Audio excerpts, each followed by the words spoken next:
hospital with him with prostate cancer. 29. Okay, we've changed our eating habits so radically and our lifestyle. You know, we're moving faster, we're eating more junk food, 99-cent burgers, 2 liters of pop, 99-cent, filled with sugar. So we've changed our eating habits and our diet so radically that there is no norm anymore. What used to be, not necessarily will be anymore. So you'll find isolated cases where somebody might be 29 or 35.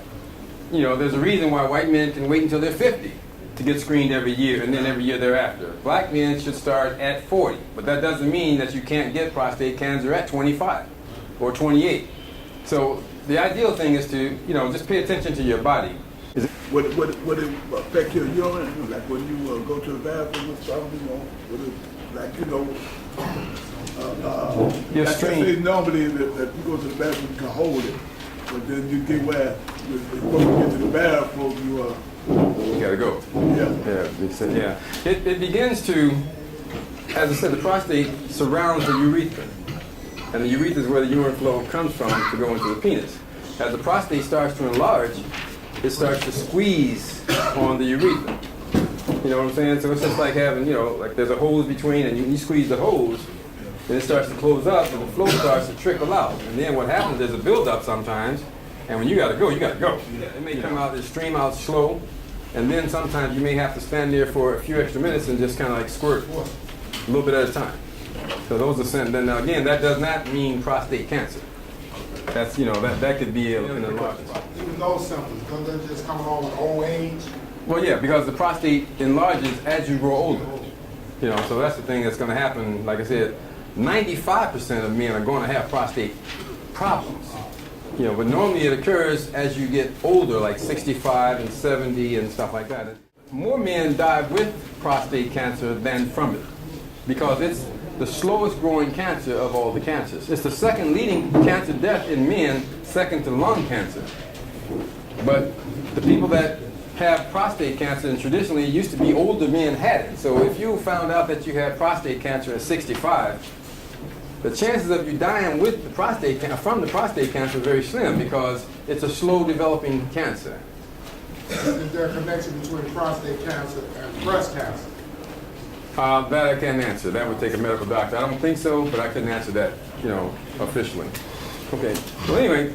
Earlier you said that black men have a higher rate of white men. Why is it that white guys get so much salt and they do unhealthy dieting, and yet the numbers extraordinarily high amongst blacks?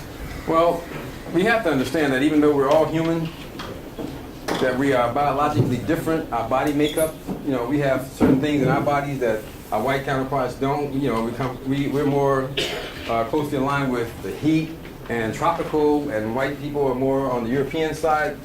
The melanin in our bodies. I mean, so I'm not a doctor, and I can't tell you all the technical breakdowns, but our diet, you know, the things that we eat affect us differently. It's the same thing as you being a man and a woman. She can't eat the same things that you eat.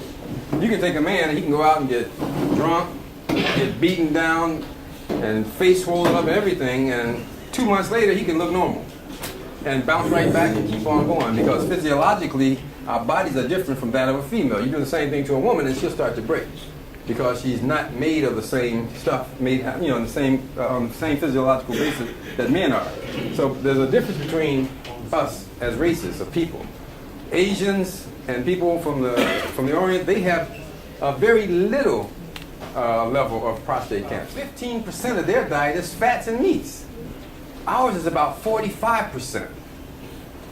We are probably one of the most unhealthy countries in the world, based on our ability to have the finest foods and access to health and everything else. What we eat is probably the worst. We have the most obesity rate in any of the whole world. We have the fattest kids, the most unhappy people, and we just can't help ourselves. Okay, so the whole thing is, it all goes back to diet. You are what you eat. You know, it's amazing. Back in the 70s, the Honorable Elijah Muhammad wrote the book. And because he was a black Muslim, nobody except for brothers, so people paid attention to it. But now, in 2009, almost every disease and illness that you find out here about is directly related to your diet. And what are we doing about it?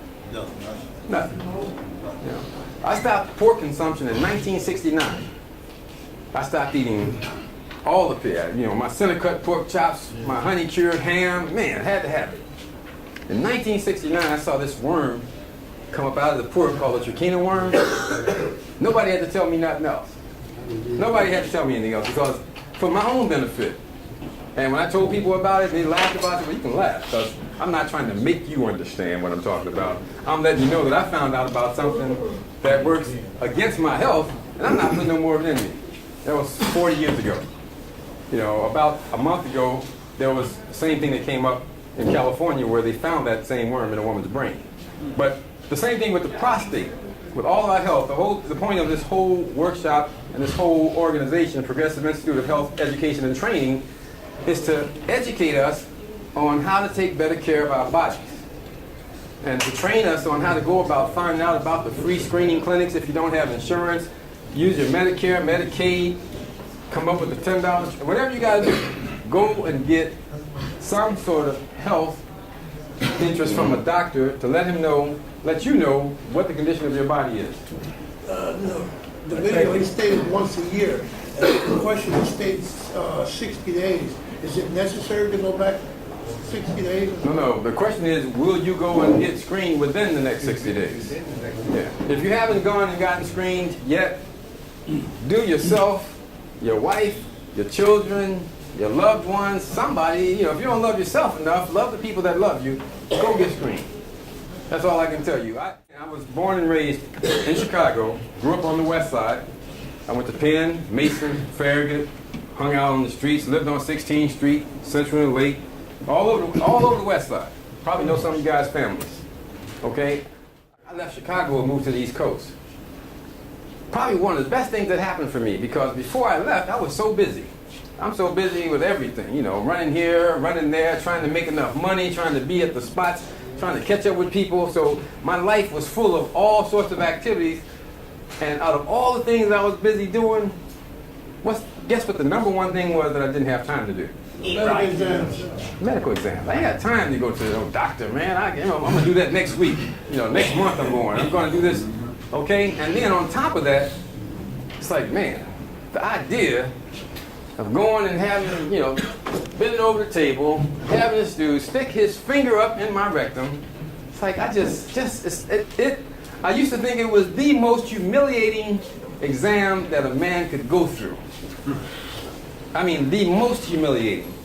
I found out that it's not the most humiliating exam that a man can go through. It's the second most humiliating.